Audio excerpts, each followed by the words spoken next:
এই যে একটা কাজ করতে আছি, কাজটা হচ্ছে আকাম না কাজ, কথা বলছেন? আকাম মানে অনেক সময় ভুল হইয়া যায়। তো ভুল হয়ে গেলে আমরা ওই সময় কী করি, মালটা কাটতে হালাই দিই। তা হালানোর কোনো দরকারই পড়ে না, এটা একটু আগুন দিয়ে হিট দেবেন। হিট দিলে জিনিসটা বাইরে যায় ভর্তি। ধরো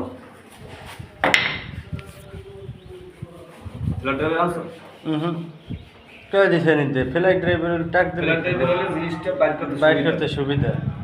কথা বলছেন? চেকন মাথা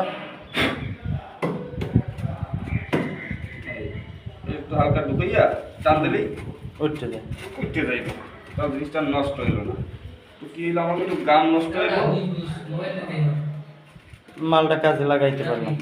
এই কিন্তু প্লাস হলে ভালো হইতো। আমার লোকের আবার প্লাসটা ধারে আনে নাই, প্লাস ফেলার ড্রাইভার হইলে ভালো হয়। জিনিসটাই বাইরে গেল, জিনিসটা আমার কামে লাগিয়ে গেছে, জিনিসটা কাজে লাগবে। তো আপনারা নষ্ট করবেন না, সবসময় একটু গান দিয়ে হিট দিয়ে দিলে, হিট দিলে কাজটা আবার জিনিসটা সাকসেস হয়ে যায়। ঠিক আছে, মানুষ বলতেই ভুল আছে, মানুষ বলতে ভুল আছে না, অবশ্যই। তাই ভুল হইলে এরকম একটু সমাধান করে নেবে, কিন্তু মালটা নষ্ট করে হারাই দেওয়ার দরকার নেই। যে এটা কাজ নষ্ট হয়ে গেছে, না ভয় পাওয়ার দরকার নেই।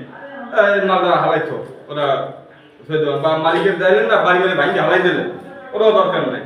একটু কি হয়েছে, একটু পাইপ 2 ইঞ্চি পাইপ নষ্ট হয়েছে, একটু গাম নষ্ট হয়েছে, আর আমাকে সময় নষ্ট হয়েছে বেশি। এটা আমাকে ভুলের কারণে আমাকেই ক্ষতি, মালিকের ক্ষতি হয়েছে হয়তো 20 টাকা। কিন্তু যাই হোক, ভুল হইতেই পারে মানুষের। আপনারা এইভাবে একটু পরিষ্কার নেবেন, হ্যাঁ, গাম দিয়ে হেঁটে বাস বাড়ি ফিরে নেবেন। ধন্যবাদ, আসসালামু আলাইকুম।